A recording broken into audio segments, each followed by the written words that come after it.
소설가 구보시일 박태원이라고 되어 있고요. 몇 군데 계속 체크하면서 확인할 거예요, 여러분. 작가 박태원의 자전적인 소설이다. 내 얘기야. 근데 자전적인 소설일 수밖에 없어. 왜냐하면 여기에 나와 있는 이 구보시가 박태원의 호야. 박태원이 씁니다. 나의 하루. 요 정도 느낌이에요. 발표 직후 새로운 형식의 소설이라는 평가를 받았습니다. 그러면 우리는 짐작해야지. 도대체 어떤 면이 새로운 형식인데요? 주인공 구보가 집을 나서서 다시 집으로 돌아오기까지 하루 동안에 겪은 여러 가지 일과 그곳에서 반응하는 구보의 의식세계. 경성, 서울의 일상적인 풍경이 내용의 중심을 이루고 있습니다. 집에서 출발해. 어디에 가. 뭔가를 보고 거기에서 떠오른 생각이 있어. 또 이동해. 뭔가를 봐.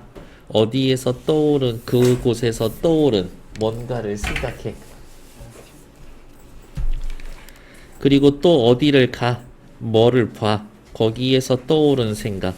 계속 그런 식으로 흘러가다가 결국엔 집으로 돌아오는 그런 과정인 거예요. 근데 중요한 건 어디에 가서 무엇을 봐가 중요하니라 그것을 보고 떠오르는 생각들, 거기에서 떠오르는 생각들이 이 소설의 중심이 된다라는 것들. 그래서 전체적인 소설의 구성은 시간의 흐름에 따라서 내용이 전개됩니다. 해도 괜찮아. 공간의 이동에 따라서 내용이 전개됩니다. 그래도 괜찮아. 근데 진짜 중요한 건 구보씨 머릿속에 떠오르는 내면 의식의 흐름을 표현했습니다. 그게 사실은 제일 중요한 거지. 작가는 이 말 중요하죠. 의식의 흐름 기법, 생각나는 대로 써. 몽타주 기법, 이런저런 것들이 막 갖다 부딪혀. 쉼표의 잦은 사용 등을 통해 문학적 형상화 방법을 다채롭게 사용하여 중요한 건 뭐라고? 구보시의 내면의 의식을 효과적으로 보여줍니다. 요게 주제가 될 것이다. 비교적 최근까지 살아 계셨었죠. 86년까지 밑으로 내려오고 여러분들은 소설가 구보시의 일일, 그 다음에 천변 풍경, 청계천 있지, 청계천. 청계천 주변의 풍경, 그거에 대한 소설을 자주 보시게 될 거다. 현대 소설이고 모더니즘 소설이고요. 모더니즘 소설은 기본적으로 30년대입니다. 제일 대표적인 거는 날개를 쓴 이이상 이런 아저씨 있고, 세태 소설 그 30년대의 서울의 모습을 잘 보여줍니다. 심리 소설이고요. 심리적이고 관찰적입니다. 묘사적이죠. 무엇을 관찰하냐? 30년대의 경성의 모습을 관찰한다. 30년대 어느 날 서울 시내에 주제는 언제나 중요하죠. 별표. 무기력한 소설가의 눈에 비친 30년대 서울의 일상. 그의 내면의식. 그런데 그의 내면의식을 어떻게 표현해줬다? 의식의 흐름의 기법에 따라서. 의식의 흐름에 따라서. 이것저것 장면을 잘라다 갖다 붙이는 몽타주 기법에 따라서. 여기 교과서에 있는 부분은 종로 네거리 시력 이상을 느끼며 안과에 갔던 일을 떠올리면서 막 조마조마해. 아, 이러다 진짜 나 계속 눈 안 보이는 거 아니야? 이러면서. 아이와 함께 있는 젊은 부부를 보면서 채 지들 행복하다고 자랑하러 나섰구만. 아니다. 저게 저들의 진짜 행복일 수도 있지 뭐. 근데 나의 행복은 어디에 있을까? 아, 행복을 너무 찾고 싶은데 행복에다가 체크. 고독에 대해 생각하고 우연히 맞선을 본 여인과 마주친 후 결혼과 행복의 의미에 대해서 생각합니다. 행복에다가 밑줄. 여기 그 우연히 맞선 본 여자와 마주치면서 머릿속에 온갖 상상의 장면을 떠올리는 장면에선 좀 별로 그래요. 그냥 그런 읽어보시면 아실 수 있어. 이게 중요하지. 특별한 줄거리가 없어. 주인공의 의식의 흐름에 따라서 서술이 돼. 특별히 줄거리가 없어라는 말은 이렇게 표현할 수가 있어요. 특별한 갈등 구조가 나타나지 않는다. 주인공의 하루 여정에 따라서 어쨌든 집으로 돌아오죠. 여로형 구성이다. 근데 집에서 나서서 집으로 다시 돌아오기 때문에 추가해서 더 쓸 거예요. 뭐라고? 여로형 소설인데 원점, 출발점으로 다시 되돌아오는 원점 회귀형 여로형 구설이다 라고 보시면 됩니다. 당대 서울의 모습과 세태를 구체적으로 보여주고 있습니다. 오케이. 소설가 구보씨의 211 하루 생각나는 김에 빨리 쓰자. 30년대의 모더니즘 소설이라고. 앞부분 줄거리. 26살의 구보는 동경 유학까지 하고 돌아온 작가이지만 지식인이죠. 직업도 없고 결혼도 하지 못한 채 늙은 어머니의 근심을 삽니다. 여기에 체크하셔야 되겠네. 어디에다가 일제강점기 무기력한 지식인이다. 그리고 작가다. 작가 자신이다 라고 보시면 됩니다. 한낮에 집을 나선 구보는 경성거리를 배회하다. 경성거리 바로 여기가 공간적 배경이 되겠죠. 자신의 청력과 시력에 문제가 있다고 생각해서 불안감을 느낍니다. 불안감. 그리고 자, 아주 중요한 개념이 있는데요. 옆에다가 별표 해놓고 요 소설은 전지적 작가 시점으로 쓰여져 있습니다. 전지적 작가 시점은 서술자가 작품 밖에서 등장인물의 모든 것을 다 알고 있어요 라고 이야기를 하는데 여기에 이 전지적 작가는 뭐냐? 구보 씨의 심리만 전달해 줍니다. 모든 사람의 심리를 다 알 수 있지만 구보 씨의 속마음만 알고 있어. 그래서 구보 씨의 눈으로 세상을 바라봅니다. 그래서 이거 구보라고 되어 있는 걸 뭐라고 나라고 바꾸면 그거 1인칭 주인공 시점 소설이 됩니다. 그래서 시점상 좀 특이한 점이 있다 라는 것 확인. 시작하죠. 실제 소설이 구보는 이렇게 하면서 첫어절을 소제목처럼 정리를 했어요. 우와, 소설이 이렇다고 독자의 주의를 집중시킵니다. 당시로서는 참신한 시도였습니다. 구보는 갑자기 걷기로 한다. 그렇지. 구보의 속마음을 알고 있잖아요. 전지적 작가 시점 확실히 맞지.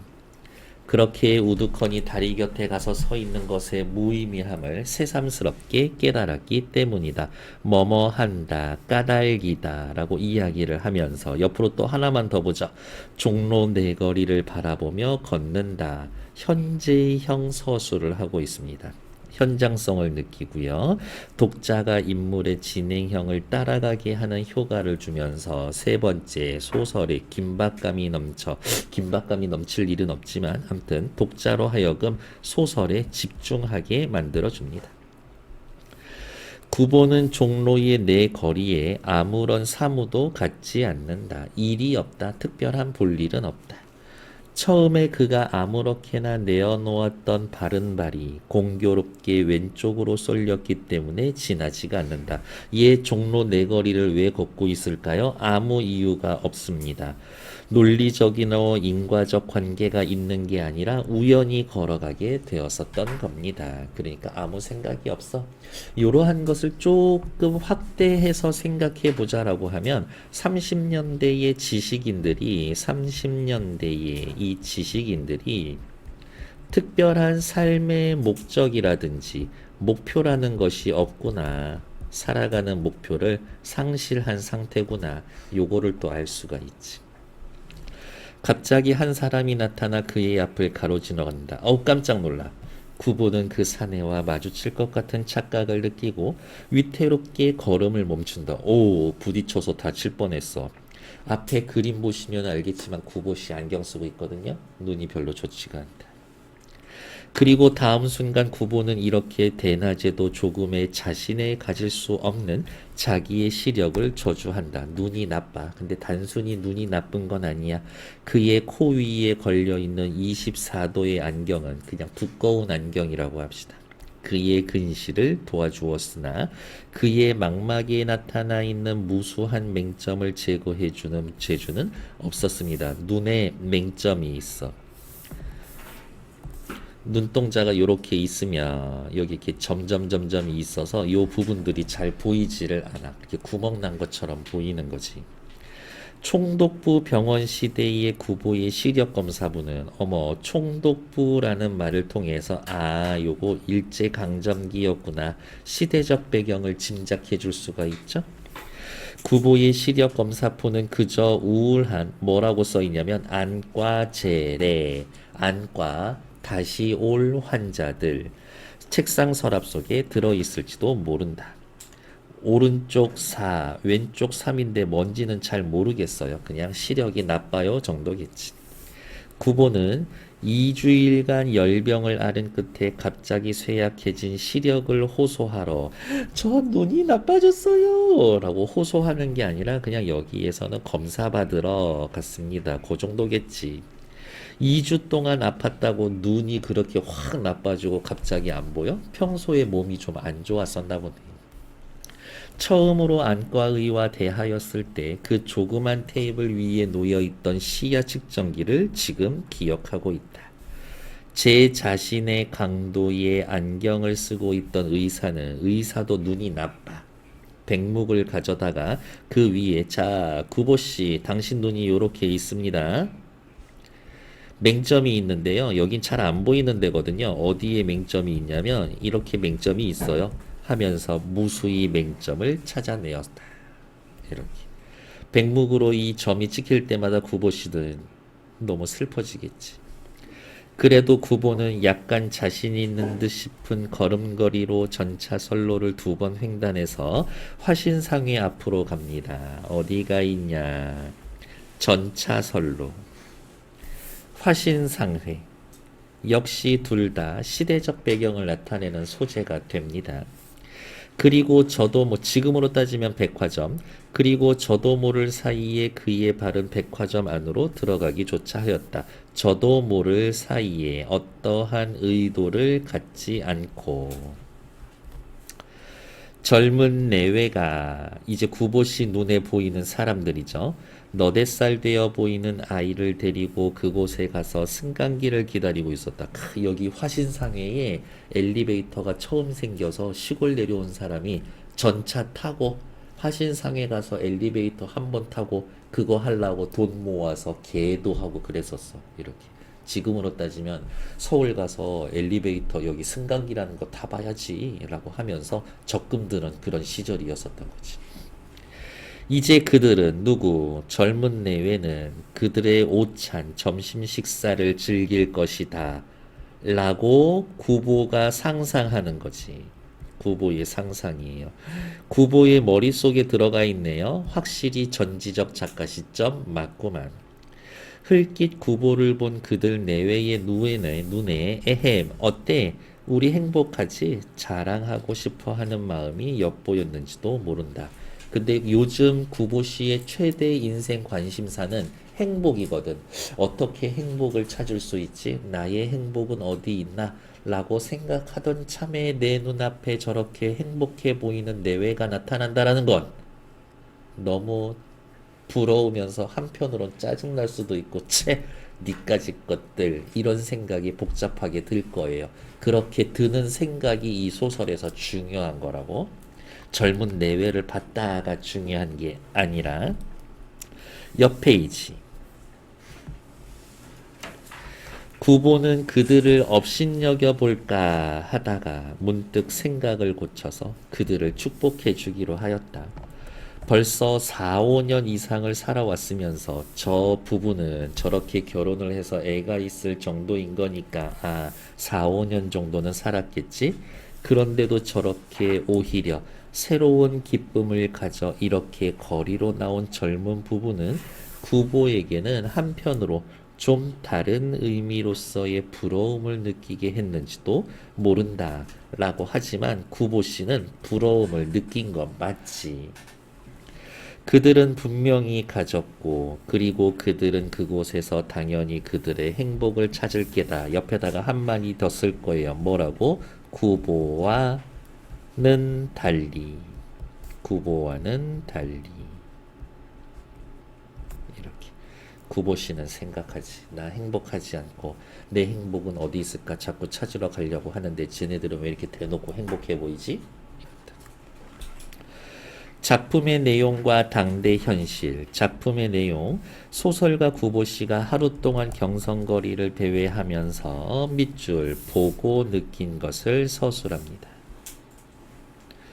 당대 현실, 일제강점기, 근대화되어 있습니다. 하지만 지식인들은 무기력하게 살아가고 있어요. 그래서 이 지식인 대표가 누구다? 구보시다. 의식의 흐름 기법, 빨간색으로 별표. 사실 구보시 머릿속에 떠오르는 생각이 논리정연하게 촥촥촥촥 지나가는 것은 아니야. 아무런 목적이 없어요. 시력을 저주하고 안과 진료 받았던 거 회상하고 계획 없이 화신상에 들어갔다가 젊은 내외를 관찰합니다. 밑줄 뚜렷한 인과관계 없이 구보 씨의 관찰과 생각의 흐름대로 이야기가 전개되고 있습니다. 그래서 아까 제가 말씀드린 것처럼 대립과 갈등의 문학인 소설임에도 불구하고 갈등 구조가 특별히 나타나지 않는다. 그 말이 중요한 거라고. 다음 페이지 넘어가죠. 문제 풀 시간 한 반에 드릴 거예요. 승강기가 내려와서 서고 문이 닫히고 열리고 닫히고 어머 또 눈에 띄는 표현들이 있지. 요렇게 요렇게 요렇게 요렇게. 아, 쉼표를 자주 사용하고 있다. 쉼표를 자주 사용함으로써 소설을 읽는 사람들로 하여금 호흡을 조절해 줍니다. 독자 여러분 조금 천천히 읽어주세요. 요 정도의 의도가 있지. 그리고 젊은 내외는 구보씨 약간 좀 괴짜스러워. 수남이나 복동이와 더불어서 아까 봤었던 젊은 내외가 애를 데리고 있었지. 남자애였었던 것 같아. 그냥 지가 이름을 지어줬어. 저 꼬마의 이름은 수남이 아니면 복동이겠지. 이런 것들. 그거와 더불어 구보의 시야에서 벗어난다. 구보씨는 다시 밖으로 나서며 밑에다 써야지. 공간의 이동. 자기가 어디에 가서 행복을 찾을까 생각한다. 요즘 구보 씨의 가장 중요한 테마는 뭐였어? 행복이었어. 행복. 발 가는 대로 그는 어느 틈엔가 안전지대로 가서 서서 자기의 두 손을 내려다보았다. 한 손에는 단장과 한 손에는 공책. 물론 거기에서 행복을 찾을 수가 없다. 체크. 단장 지팡이요. 공책. 단장은 산책을 의미하고 공책은 글쓰기를 의미하고 간혹 요 근처 학교에선 공책이라는 거를 가지고 구보 씨의 직업을 짐작할 수가 있습니다. 요렇게 이야기합니다. 왜 작가들 노트 하나씩 들고 다니잖아. 직업을 짐작할 수 있습니다. 뭔가 쓰는 사람이구나. 구보 지식인이구나. 라는 걸 짐작할 수 있는 소재다. 요렇게 표현하기도 합니다. 물론 거기에서도 행복을 찾을 수가 없다. 안전지대 위에 사람들은 서서 전차를 기다립니다. 이 말 별표. 구보와 달리 목적지가 분명한 사람들. 그들에게 행복은 알 수가 없다. 그러나 그들은 분명히 갈 곳만은 가지고 있었다. 갈 곳, 목적지. 역시 또 하나만 더 쓸까요? 뭐라고? 구보와 달리. 구보와는 달리.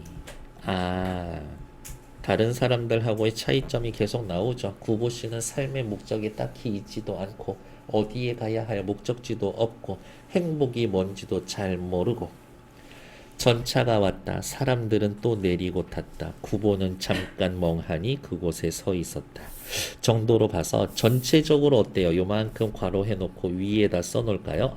이 소설의 문체상의 특징. 문장이 비교적 짧은 편이구나. 간결체로 문장이 쓰여져 있구나.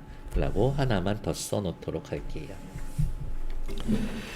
그러나 자기와 더불어 그곳에 있던 온갖 사람들이 모두 저 차에 오른다라고 보았을 때, 저 차에 오른다 밑에다가 뭐라고 써놓을까? 목적지가 있다 라고 보았을 때, 그는 저 혼자 그곳에 남아있는 것에 대해서 체크, 외로움과 애달픔을 맛본다. 아, 나는 저 사람들하고 너무 달라. 왜 나만 소외된 것 같지? 혼자 남겨진 것에 대한 두려움과 소외감을 느낀다. 움직이는 전차에 뛰어올랐다. 그러면 옆에다가 또 써야지. 움직이는 전차에 뛰어오른 이유는 요렇게 쓸까? 혼자 남겨지는 두려움과 소외감을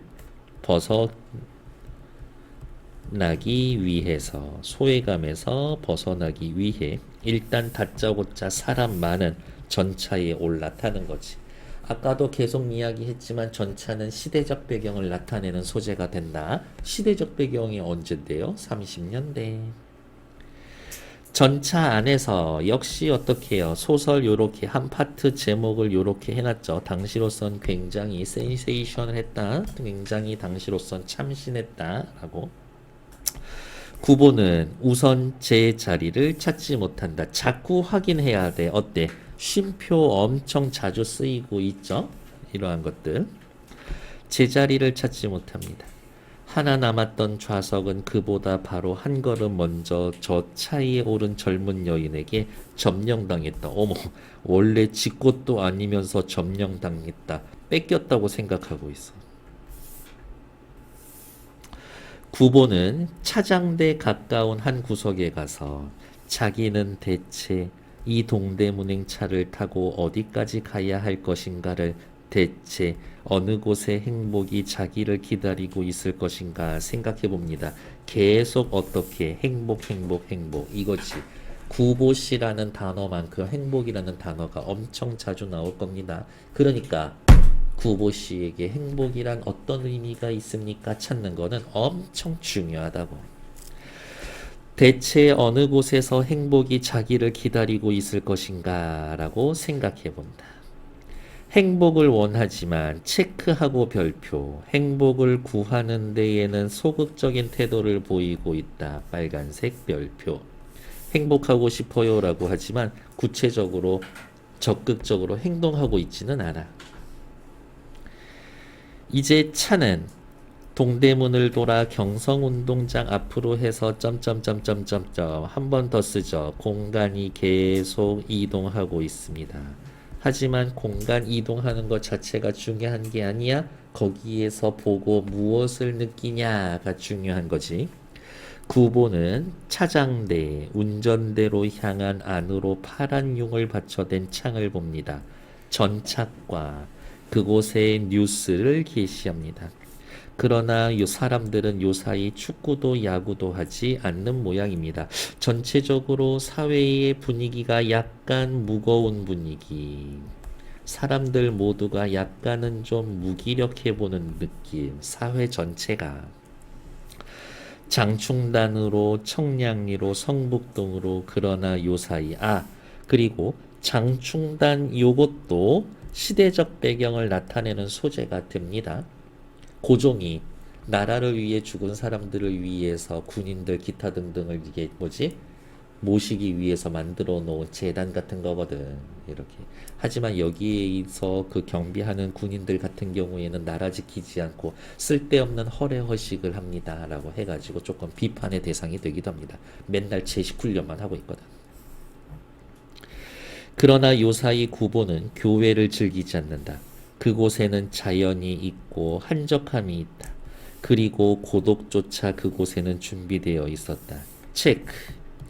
요새 구보는 고독을 두려워한다. 그래서 교회를 즐기지 않는다. 거기에 가면 고독함을 느낄 것 같아서 교회로 가지 않는 거지. 일찍이 그는 고독을 사랑한 일이 있었다. 젊은 시절에 난 외로운 게 좋아. 이 세상 어차피 독고다이 혼자 사는 거야. 나 혼자 지내고 싶어. 나 외로워. 나 한 마리 외로운 늑대야. 막 이런 느낌을 가질 때가 있거든. 젊은 시절에. 그게 약간 좀 폭나는 것 같기도 하고. 그러나 고독을 사랑한다라는 것은 그의 심경의 바른 표현이 못 될 거다. 사실 그는 결코 고독을 사랑하지 않았을지도 모른다. 요게 구보 씨의 진심일 거예요. 아니 도리어 그것을 그지없이 무서워했을지도 모릅니다. 요것도 구보 씨의 진심일 거예요. 그러나 그는 고독과 힘을 겨루어 결코 그것을 이겨내지 못했었다. 아, 고독감에 빠져버렸어.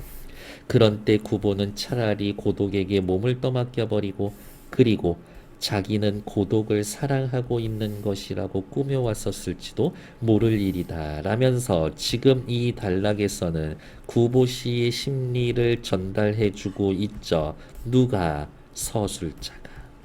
어떠한 서술자가? 전지적 서술자가. 근데 여기까지 보셔서 알겠지만 구보 씨의 중심으로 세상을 바라보고 구보 씨의 심리만 전달해주고 있다. 그게 시점상의 특징인 거야. 내가 전지적 작가야. 니들 세상 다 알아. 속마음 다 알지. 그런데 유달리 한 명만 콕 찍어서 걔의 심리만 전달해주고 있다. 표 찍으십시오. 원래는 큰 따옴표 요렇게 있었어야 하는데 요것도 서술상의 특징이죠. 길지만 풀어서 씁시다. 인물의 발화를 인용 부호 없이 인용하고 있습니다. 큰 따옴표 없단 얘기예요. 그걸 이렇게 길게 쓰는 거지. 차장이 그의 앞으로 왔다. 지팡이를 왼팔에 걸고 바지 주머니에 손을 넣었다. 그리고 그러나 그 속에서 5잎의 동전을 골라내었을 때 차는 종묘 앞에 서고 차장은 제자리로 돌아갔습니다. 넘어가지 마시고요. 오른쪽에 슬쩍 한번 체크해 봅시다. 뭐라고? 구보의 상황. 현재 구보 씨는 목적지가 없고 고독감을 느끼고 행복을 찾고 있다. 근데 행복을 찾을 수 있을까? 이런 구보씨 찾기 어려울 거예요. 왜? 굉장히 소극적이거든. 구보는 눈을 떨어뜨려서 손바닥 위에 5잎의 동전을 본다. 그것들은 공교롭게 모두 뒤집혀 있다. 대정, 다이쇼. 우리 한자의 힘으로 읽었다. 일본식 연호. 아, 시대적 배경을 알 수 있는 또 단어가 되죠. 대정. 12년, 11년, 8년, 12년, 대정, 54년. 동전에 이렇게 연도가 쓰여져 있다라고 특별한 의미가 있나? 한 개의 의미를 찾으려고 했으나 그것은 부질없는 일이었었다. 그것이 무슨 의미를 갖고 있다라고 해도 그것은 적어도 행복은 아니었었을 것이다. 계속 행복 나오고 있지. 그러면 처음 이 소설을 읽는 여러분들은 자꾸 궁금해야 돼. 과연 이 소설이 끝날 때쯤 구보는 행복이라는 걸 찾을 수 있을까? 라는 거 궁금해하면서 읽어야지. 지팡이 산책을 할 때 씁니다. 거리를 배회하고 있어요.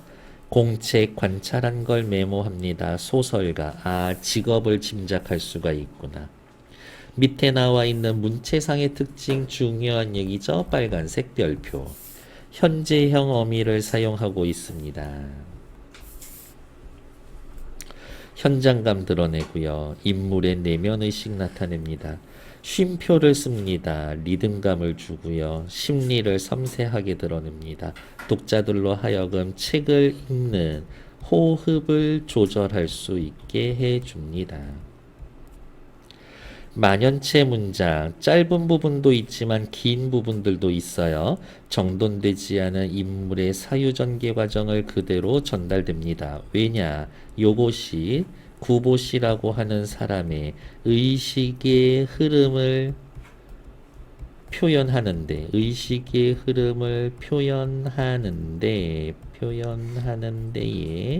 작가는 생각했겠지. 효과적일 거라고.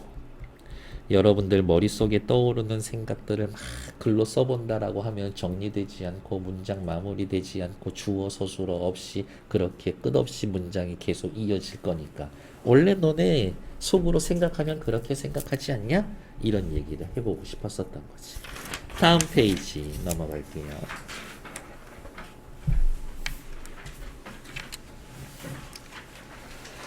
차장이 다시 그의 옆으로 왔다. 어디 가십니까? 오, 아까 했던 말 똑같이 쓰고 싶은데 그냥 요 정도만 체크할까? 어디 가십니까?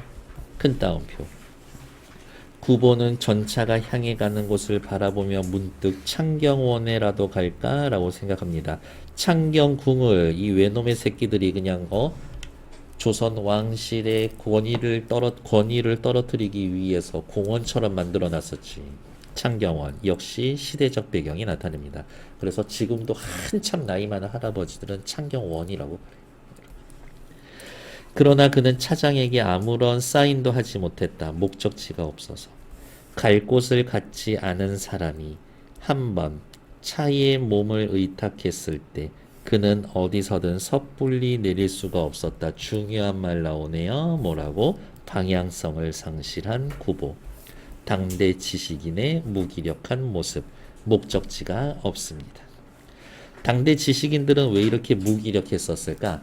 외놈들이 하여튼 그거 보면 엄청 좀 똑똑하다고 생각해. 지식인들을 엄청 많이 만들어. 그리고 사실 조선 사람들이 돈만 내면 일본 가서 공부하고 유학하는데 크게 제약이 있지가 않아. 그냥 창씨개명해서 이름만 바꾸면 돼.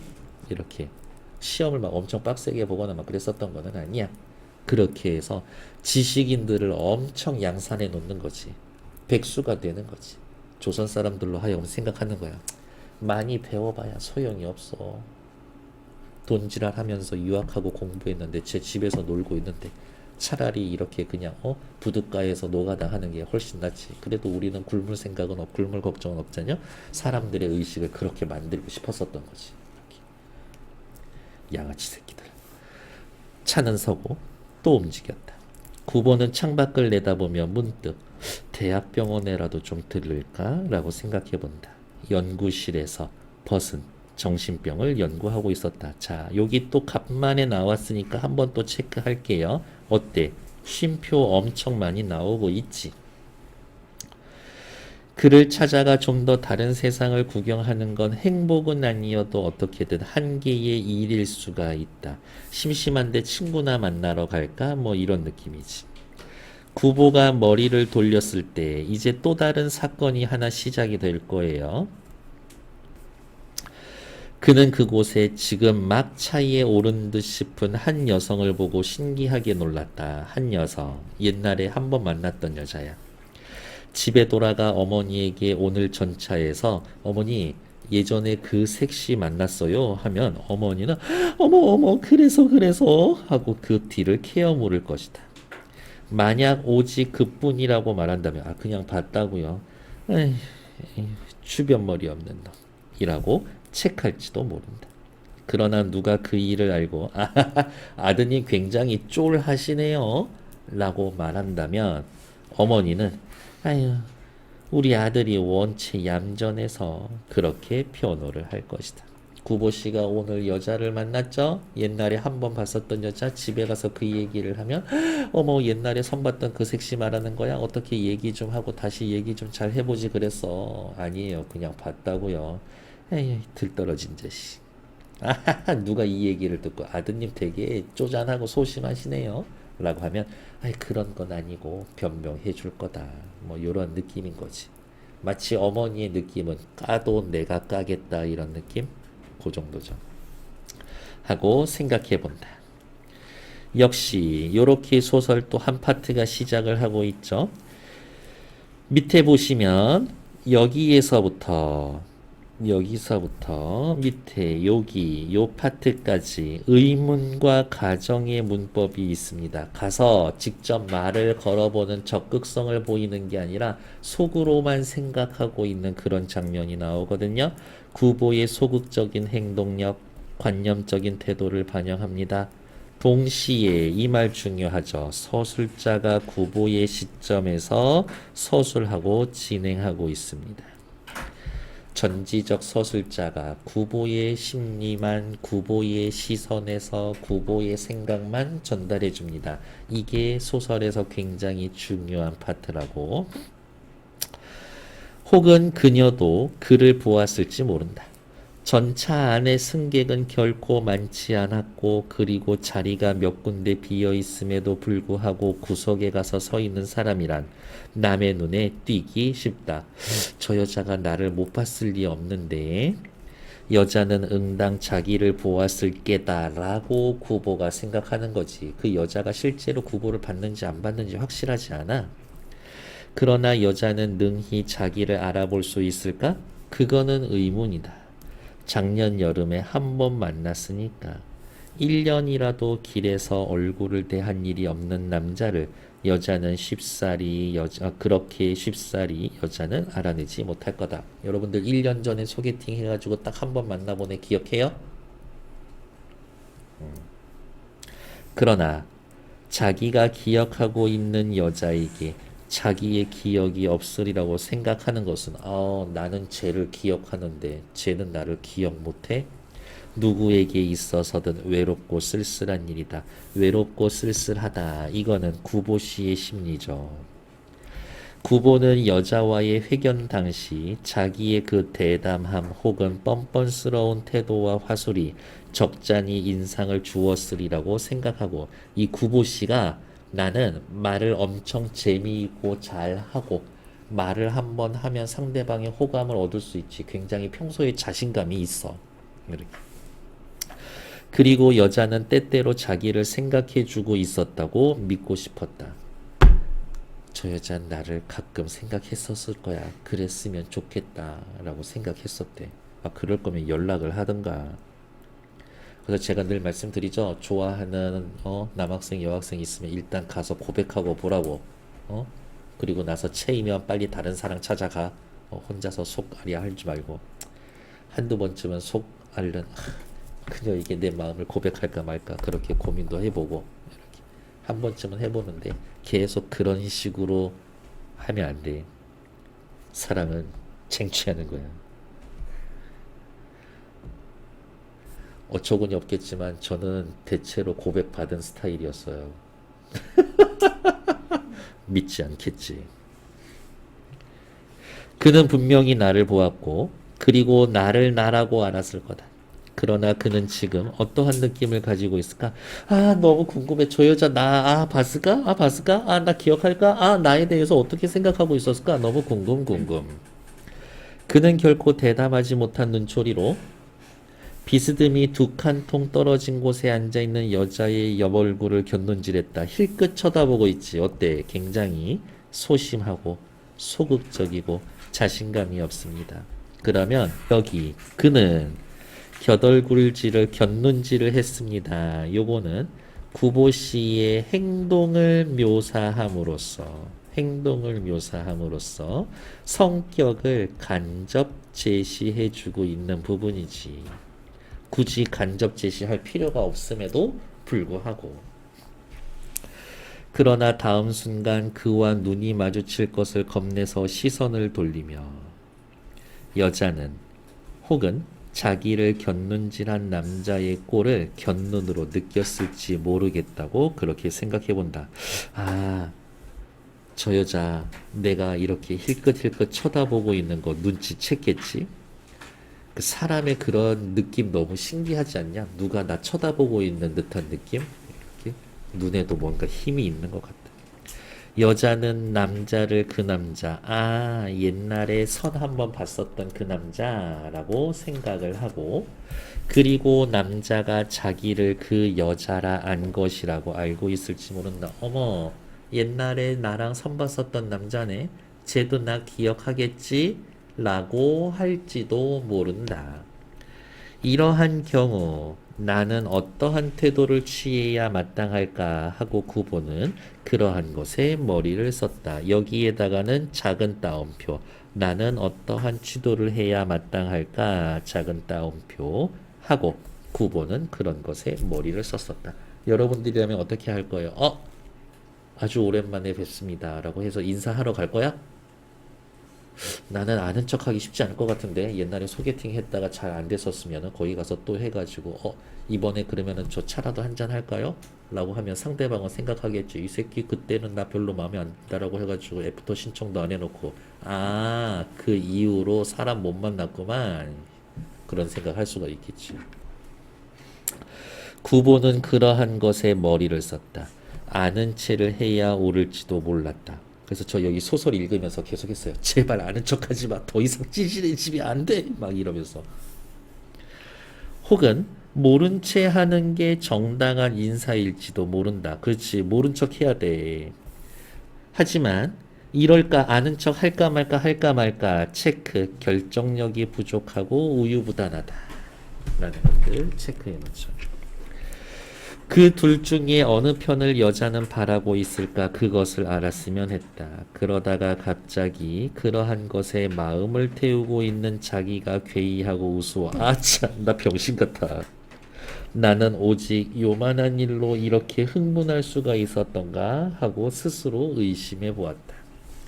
그러면 나는 마음속 극히 그녀를 생각하고 있었는지도 모른다고 생각을 했다. 이게 이제 인지 심리학적으로 이야기하면 이제 인지 부조화인 거야. 현실에 내 심리를 갖다 맞추는 거지. 나 저 여자 보고 막 고민하고 있어. 왜 그렇지? 아, 내가 마음속 깊숙이 그녀를 생각하고 있었을지도 몰라. 이렇게 생각하는 거죠. 그러나 그가 여자와 한 번 본 뒤로 일에 1년간 그를 일찍이 한 번도 꿈에 본 적이 없었던 걸 생각해보고 솔직히 나 저 여자 생각한 적 없잖아.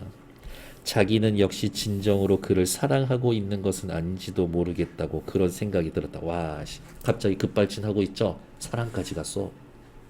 사랑하지 않는다라고 했지만 만약 그렇다면 자기가 여자의 마음을 헤아려 보고 여기에서는 여자의 마음을 자기 마음대로 상상해 보고 이런저런 공상이 달리는 것은 이를테면 감정의 모독이고 그러고 일종의 죄악이었었다.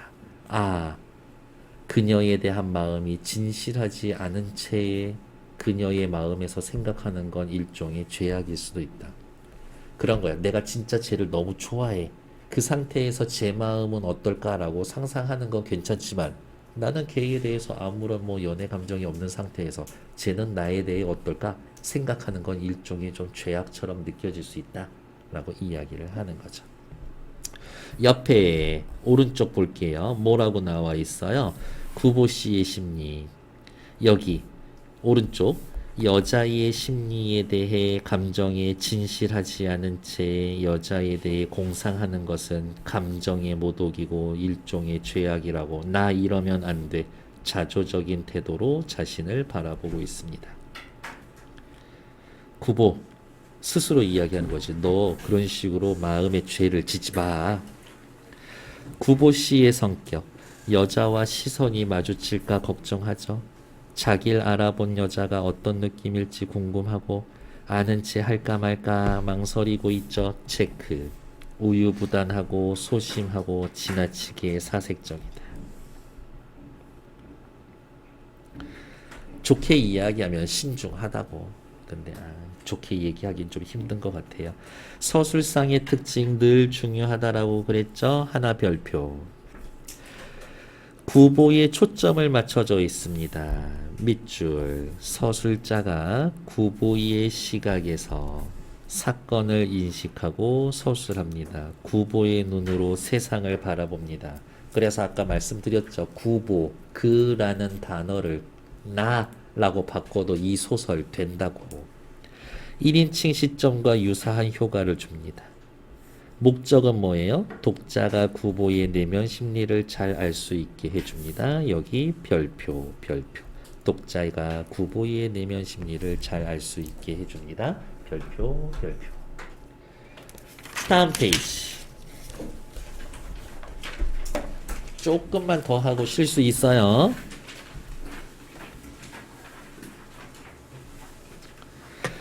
그러나 만일 여자가 자기를 진정으로 그리고 있다면 나도 마음이 없었는데 저 여자에 대해서 생각해봐야 뭐해. 하지 말자. 근데 저 여자 내 생각 많이 하고 있었으면 어떠지? 이거 완전 내 인생의 기회일 수 있는데. 사실 오늘 아침에 구보씨가 집을 나선 이유도 엄마한테 잔소리 들어서 그렇거든요. 제대로 된 일도 좀 하고 결혼도 좀 하고 그래야 되지 않냐? 그래서 예 알겠어요 하고서 집 나왔었던 거거든. 구보가 여자 편으로 눈을 주어줬을 때 여자는 자리에서 일어나 양산을 들고 차가 동대문 앞에 하차하기를 기다려서 내려갔다. 우와, 구보 씨한테 1도 관심이 없어. 구보의 마음은 또 한 번 동요하며 창 너머로 여자가 청량리행 전차를 기다리느라 그곳에 안전지대로 가는 것을 보았을 때 그는 밑줄 자기도 차에서 내리고 싶은 충동을 느꼈다. 따라갈까 말까. 그러나 여자가 청량리행 전차 속에서 자기를 또 한 번 발견하고 자기가 일도 없지만 오직 여자와의 사이에 어떤 기회를 엿보기 위해 그 차를 탄 것이 틀림없다라는 걸 눈치챘을 때 여자가 버스 갈아탔는데 갈아탄 버스에서 아까 버스에서 봤던 남자를 또 봤어. 저 남자 나 따라오는 거다라고 생각할 수 있잖아. 여자는 그러한 자기를 얼마나 천박하게 생각할까. 그렇게 구보가 망설이는 동안 전차는 달아나 버리고 그들의 사이는 멀어졌습니다. 자기도 내리고 싶었습니다만 망설이고 있었어요. 여기 체크. 여자를 따라 전차에서 내릴까 갈등합니다. 따지면 요거는 구보 씨의 내적 갈등을 드러내는 부분이구나. 내적 갈등. 마침내 여자의 모양이 완전히 그의 시야에서 떠났을 때 구보는 갑자기 아차 하고 뉘우친다. 역시 우유부단하지. 저는 잘했다고 봅니다. 이렇게 따라갔었으면 별로 또 좋은 생각 못했을 거고 여자한테 그렇게 또 거절의 의사를 들었으면 집에 와가지고 나쁜 년 이러면서 또 욕했을 것 같다. 그러면 더 찌질한 사람 됐을 것 같았는데 차라리 저는 잘 됐다고 봅니다. 행복은 맞아. 구보씨 아까부터 계속 행복 찾고 있었었지. 행복.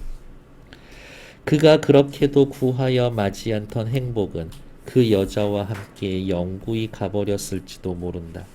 여자가 내 인생 마지막 행복이었었을지도 모르는데 여자는 자기에게 던져줄 행복을 가슴에 품고 구보가 마음의 문을 열어 가까이 와주기를 갈망했을지도 모른다. 왜 여자에게 좀 더 대담하지 못했었나 자체. 구보는 여자가 가지고 있는 온갖 아름다운 점을 하나하나 세보며 눈웃음이 너무 예뻤었는데 옷을 너무 깔끔하게 입고 있었는데 말투가 너무 상냥하고 다정했었는데 막 하면서 장점을 자꾸 찾아보는 거지. 혹은 이 여자 말고 자기에게 행복을 약속해주는 없지나 않을까 하고 그렇게 생각했었다. 방향판을 한강교로 갈고 전차는 훈련원을 지났다. 자꾸 어떻게 해요? 공간 이동하고 있죠. 이제 더 이상 쓸 일도 없긴 하겠지만 공간 이동이 있다라는 거 체크하셔야 됩니다. 하지만 중요한 거는 뭐야? 여자를 만났어요. 사건 하나를 가지고 어떻게 지금 우리 보고 있는 한 2페이지 넘게 그 여자에 대한 구보 씨의 생각이 나타나고 있잖아. 아까 얘기했었던 거 뭐라고요? 어디에 나가서 뭘 봐? 그거를 보면서 떠오르는 생각. 이 떠오르는 생각이 소설의 가장 큰 줄기라고. 주머니에서 오전 백동화를 꺼내며 한 번도 꿈에서 본 일은 없었더라도 역시 그가 자기에게는 유일한 여자가 아닐까라고 생각해 본다. 내 인생의 연애는 이제 끝났어. 이렇게 생각하는 거지. 여러분들도 그런가요? 그럼 너무 슬픈데. 자기가 그를 그동안 대수롭지 않게 여겨왔었던 것과 같은 걸 생각하는 것은 구보가 제 감정을 속인 것에 지나지 않은지도 모른다. 구보가 제 감정을 속인 것에 지나지 않은지도 모른다. 구보는 구보 스스로 자신의 본심을 몰라. 구보도 내 마음 나도 몰라. 자신의 본심이 어떤지 몰라. 그가 여자를 만나보고 돌아왔을 때 그는 집에서 궁금하게 기다리고 있었던 그 여자에게는 요 부분은 좀 재수없는 것 같아요. 그 여자면 정도의 뜻을 표했던 것은 틀림이 없었었다. 그 여자면 결혼해도 나쁘지 않겠죠. 이런 느낌. 그러나 구보는 어머니가 색시 집으로 솔직하게 구원할 것을 금하였었다. 어머 그러면은 정식으로 중매쟁이 해가지고 우리 결혼 날짜 좀 한번 잡을까? 라고 했었는데 아니 어머니 그러지 마세요. 그것은 허영심만에서 나온 일은 아니었다. 여자가 자기 생각을 안 하고 있는 경우에 객적시 깨실이 여자를 괴롭혀주고 싶지 않았던 까닭이다. 만약에 내가 저 여자 맘에 들어 엄마한테 얘기하고 엄마는 중매쟁이 얘기해서 여자네 집에 이야기를 하면은 여자네 집에서는 뭐 여자 딸내미 치우려고 하니까 오케이라고 할 수 있는데 여자는 구보가 맘에 들지 않았을 수도 있잖아. 여자가 내 아이에 대한 마음이 정확히 어떤지 모르는 상태에서 이렇게 구혼을 하면 여자한테 조금 곤란해질 수도 있겠다라고 생각을 한 거지. 자신이 거절한 것은 그 여자를 배려하는 것이라고 생각을 했다. 체크. 배려심은 많지만 자신감은 부족한 거지. 구보는 여자의 의사와 감정을 존중하고 싶었지만 어떻게 이런 추진력은 조금 부족했었던 거지. 그래서 아까도 제가 얘기했잖아요. 마음에 드는 상대가 있다. 호감을 산 뒤 잘해주고 앞으로도 내가 잘해줄 수 있겠다. 온 마음으로 사랑을 해줄 수 있겠다라고 생각하면 고백하고 이렇게. 그러나 물론 여자에게는 아무런 말도 하지 않았다. 구보는 여자가 은근히 자기에게서 무슨 말을 기다리고 있는 건 아닐까 하고 생각해봤다. 지 마음 지도 모르면서 여자는 어떨까라면서 자꾸 상대방 마음만 생각하고 있어. 그러나 그런 것을 생각하는 것은 제 자신이 우스운 일이다. 그러는 동안 날은 가고 구보는 흥미를 잃기 시작했다. 그리고 만나고 나서 며칠 동안은 그 여자에 대해서 생각은 했나 봐. 혹시 여자에게서라도 먼저 말이 있다면 일단 정지. 아주 굉장히 중요한 단어 있어요. 여기 빨간색으로 체크할 거예요. 고현학. 고현학이라는 단어에다가 체크. 중요합니다. 고현학이라는 건 풍속을 직접 관찰, 기록, 스케치, 사진 찍어 자료 수집하는 도시 풍속 연구에서 사용하던 개념인데 박태원은 일상 이상의 의미를 소설적으로 재구성한 자신의 소설을 고현학이라고 불렀다. 주변의 생활이나 다른 인물과 관계를 맺지 않고 도시 공간을 방황하며 보고 들은 것에 따라 사유하는데 이러한 것은 고현학적인 지적 성찰로 볼 수가 있습니다. 라는 것들. 이 소설은 고현학의 연구 기법이 적용되어 있습니다. 작가 스스로가 그렇게 말했습니다. 이거예요. 그래서 고현학이라는 말을 꼭 확인하시고 단어 뜻 자체는 뭔데요? 고찰하다, 생각하다, 현재를 생각하고 관찰합니다. 그런 뜻이죠. 다음 페이지 볼게요. 그러면 구보는 다시 이 문제에 흥미를 가질 수 있었을 거다. 언젠가 여자의 집과 어떻게 인척관계가 있는 노마나님이 와서 여자 쪽에서도 요쪽 구보 내의 눈치만 살피고 있을 듯 싶더라 라는 말을 들었을 때 여자도 그렇게 썩 나쁘지 않았었나 봐. 이렇게 구보 쪽에서 추진했으면 결혼했었을 수도 있어. 구보는 쓰디쓰게 웃고 그리고 그것이 사실이라면 희극이라기보다는 오히려 한 개의 비극이라고 생각했다. 그때 밀어붙였어야 되는데 결단성과 행동력이 없었지. 그래서 사랑을 얻을 수가 없었죠. 구보는 그 비극에서 자기들을 구하기 위해 팔을 벗고 나서려고 하지 않았습니다. 밑에 뒷부분 줄거리는 한번 읽어보시면 될 것 같고요. 어쨌든 집으로 돌아옵니다. 라고. 맨 마지막에 보세요. 새벽 2시에 종로로 나온 구보는 어머니를 떠올리고 앞으로는 좋은 소설을 쓰겠다고 생각하면서 집으로 돌아갑니다. 그래서 생각난 김에 쓸까? 집에서 나와서 다시 집으로 돌아갑니다. 원점 회귀형. 원점 회귀형 소설이었었다. 출발점으로 되돌아갑니다. 출발점으로 되돌아가지 않고 쭉 여행 항구로 다닙니다. 그러면 여로형 소설인 거고, 원래 출발점으로 돌아오면 원점 회귀형인 거고. 이 글의 주제와 형식의 관계, 주제, 구보의 예술과 행복에 대한 갈등, 형식 체크하시죠. 여정에 따른 기법, 의식의 흐름의 기법, 잦은 쉼표, 만연체의 문장. 아까도 이야기했지만 굉장히 짧은 부분들도 있기는 있다 하는 것들.